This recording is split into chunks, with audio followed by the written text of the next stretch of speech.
And then I talked to kids about the isolation they experienced in COVID, the disruption for the first time. Modern history of this country. We all went to school. So in kindergarten, you go to school. These kids' lives have been disrupted. They didn't get the education that they needed. They didn't see their friends. They didn't play ball. They didn't do theater. Okay? And on top of that, they're sitting worrying about whether the planet is going to be here for them when they are older because of climate change. So they got all of these things on their minds. Joining me now, my buddy Corey DeAngelis, Senior Fellow, American Federation of Children. Corey's actually out there making things happen at the state level for education. All right, Corey, boy, I had no idea Bernie was so anti-lockdown. That's inspiring. I guess I don't remember it that way, but clearly I've just been hitting the head too much. I mean, look, we're seeing this from the left all over the place. They're just gaslighting on the issue. He's at a teachers union conference with the NEA and the American Federation of Teachers, the two largest national teachers unions. And it's like, dude, read the room. The people that are sitting there, they were the ones that lobbied to keep the schools closed as long as possible. You had the AFT and the NEA explicitly lobby the CDC to make it more difficult to reopen the schools in person. And these unions held children's education hostage to secure multiple multi-billion-dollar ransom payments from the taxpayer. And it worked for them. They received over $190 billion in so-called COVID relief since March of 2020. But look, parents aren't dumb. They saw what happened over the past few years, and no amount of gaslighting is going to work on these parents who just want more of a say in their kids' education. And thankfully, the unions overplayed their hand, awakened a sleeping giant, and we're seeing a school choice revolution all across the country right now. Gosh, we are, and I love it. You know what? We'll get to that in a moment. I want to backtrack a little bit, Corey. I like to go in order because I'm dumb and I can't keep my thoughts in order. America's education system wasn't necessarily working the way it should have before COVID. Obviously, you and I are going to talk about COVID and the lockdowns and the insanity. But prior to COVID, it wasn't churning out a bunch of kids who couldn't read and write and do math and things like that, was it? No, you look at the nation's report cards, they've been flat for several decades, even though we poured 152% more resources into the government school system per student after adjusting for inflation since 1970. Have outcomes gotten 152% better since 1970? Absolutely not. They've been flatter and in some cases worse.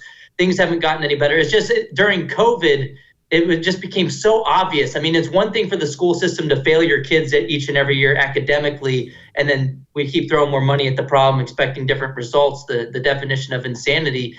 But then the schools weren't even open for business, and they were still getting your $16,000 or so per student. And in fact, it was worse than that. They were able to keep their doors closed and say, we're failing because we don't have enough money. Give us, $4,000 or $5,000 more per student in the COVID relief. And they still kept their doors closed. In Chicago, 2 weeks to slow the spread turned into 2 years to flatten a generation of kids. They were striking in 2022. They were tweeting that it was racist and sexist to reopen the schools. They thankfully deleted that tweet, but it was just nonstop hypocrisy and nonstop just doing whatever they could, theatrics, to keep the schools closed and not go back to work. It became obvious to so many people that this is a bunch of BS. And in fact, the parents also got to see that their kids were being indoctrinated in ways that weren't aligned with their values. And so the problem became elevated over the past few years. It wasn't just failing in math and reading. It was failing in math and reading. And now we're also seeing brainwashing happening in the schools, and parents, that really mobilized them to say, hell no, I'm going to change things. I'm going to push back at the school board meeting. I'm also going to push back at the ballot box, hold politicians accountable, and push for school choice. One of the crazier things I've seen the left pull, because as much as I despise communists, I admit they are better at politics than the right is. They just are. They worship it and we don't. It was insane to me that they would allow this woman, I've got a little clip of Randy Weingarten, to head the teachers union.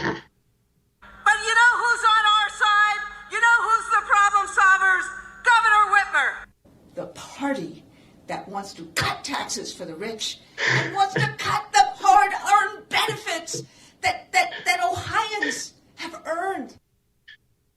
Corey, this woman, I honestly, I want to wrap my arms around her and give her a hug. She's been the biggest gift to you. You have to love this woman.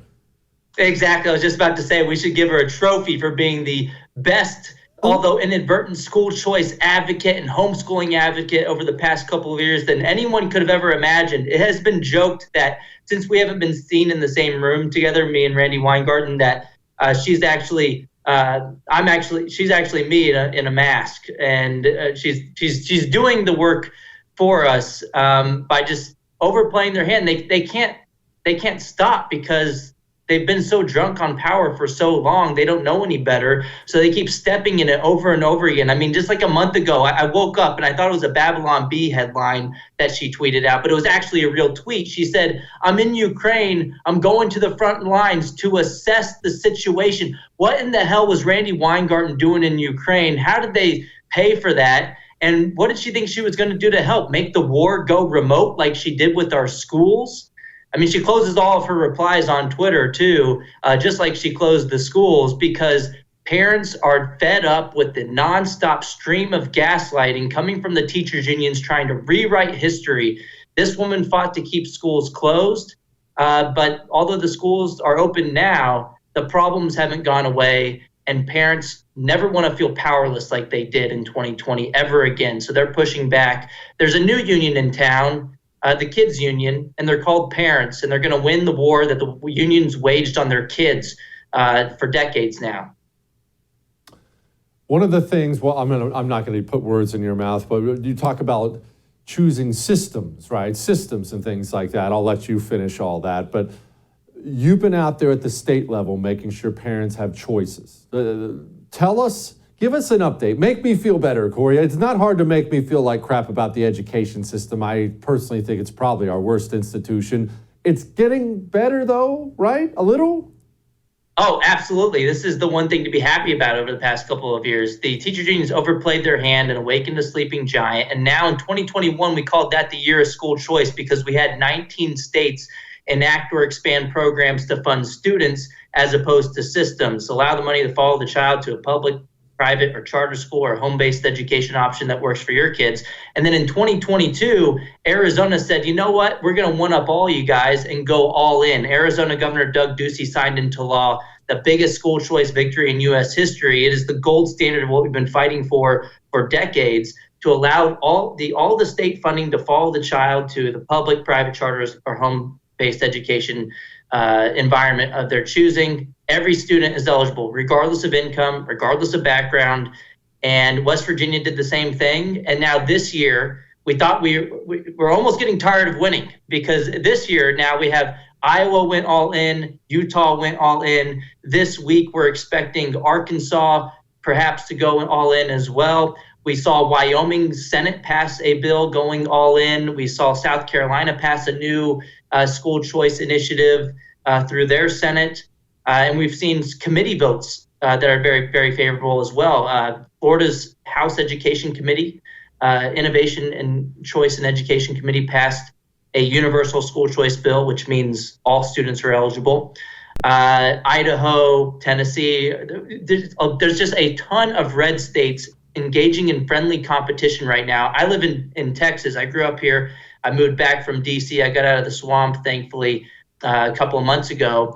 And Texas is going to look like it's finally going to go all in on school choice this year as well, with Governor Abbott leading on the issue, calling explicitly for universal school choice. And he also made it just last week an emergency item during his State of the State address. So it's just winning all over the place. And I could list more states, but it's just this. We're at a breaking point. This is an inflection point where once families get school choice, they're going to fight really hard to keep it. There's no stopping this school choice revolution. No matter how much Randy Weingarten cries about it, she can cry harder, because we're going to continue to win on the issue. The dominoes are falling, and there's nothing that the teachers union monopoly can do about it. It's absolutely glorious to see what's unfolding right now.